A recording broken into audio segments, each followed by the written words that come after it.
আপনাদের ভাবনা আছে ভাববেন, আমি আপনাদেরকে কোনো ডিস্টার্ব করব না। আপনাদের ভাবনা মানে আমি আসলে কোনোভাবে থামাতে চাই না। আমরা শো করি যেটা আমাদের অনেক শো করা হয় যেটা আসলে গণমাধ্যমে আসে না বা কোনোভাবে প্রচার হয় না, কারণ পাবলিক শো সবসময় করি না। তো শো অনেক হচ্ছে আলহামদুলিল্লাহ, কিন্তু লাস্ট দুটো শো অনেক বড় ছিল এবং সবাই দেখেছে, লাখ লাখ মানুষ হয়েছে এবং খুবই ভালো ছিল। সমালোচনা আসলে এটা থাকবেই, প্রত্যেকটা আমরা যেহেতু পাবলিক ফিগার্স আমাদের সমালোচনা থাকবে, কিন্তু আসলে আমার কাছে মনে হয় যে আমি অনেকদিন ধরে কাজ করছি, আমাকে অ্যাজ এ মিউজিশিয়ান মানুষরা অনেকদিন ধরেই দেখছে। সো যারা আমাকে চেনেন তারা জানেন আমি কিভাবে আসছি, কিরকম গান করি, they have the ideas. So সমালোচনা আসলে আমাকে খুব একটা মেহজাবিন আপু আমার খুবই ক্লোজ এবং আমি আসলে কি বলবো খুবই পছন্দ করি as an actor, as a person. আমার খুবই পছন্দের একজন মানুষ এবং এটা যখন পোস্টার দেখি তখনই আমি বলছিলাম যে কবে দেখবো। তো যখন আমি তার স্টোরিজ দেখছিলাম রেড সি ফেস্টিভ্যালে, সো তখনই আমি বলছিলাম যে কবে দেখবো। তো আজকে ফাইনালি উনি আমাকে কালকে বললো যে প্লিজ এসে করো।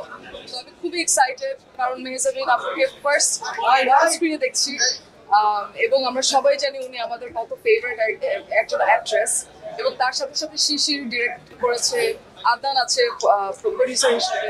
সো এরা তো সব আসলে ফ্রেন্ডস। সো আমি খুবই এক্সাইটেড ফিল্মটা দেখার জন্য। তো আমার তো আসলে কাজগুলো খুব মৌলিক হয়, একা একা হয়, যে আমি নিজেই গান করছি, নিজেই ভিডিও করছি, সো মোস্টলি তাই হয়। কিন্তু ফিল্মে খুবই কম করা হয়েছে সো ফার। আমার কাছে মনে হয় যে সামনে আমাকে দেখা যাবে, ফিল্মের গানেও দেখা যাবে। আর অভিনয় তো করলাম প্রথম এই।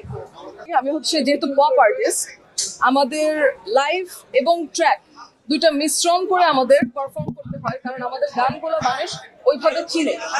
সো ইটস নট যে আমি গাচ্ছি না, তখন আমি গাচ্ছি, আমার ট্র্যাকও আছে, আমার লাইভ ব্যান্ডও আছে। সো এটা একটু আস্তে আস্তে মানুষের বুঝতে হবে। আমাকে নিয়ে যা আপনাদের ভাবনা আছে ভাববেন, আমি আপনাদেরকে কোনো ডিস্টার্ব করব না।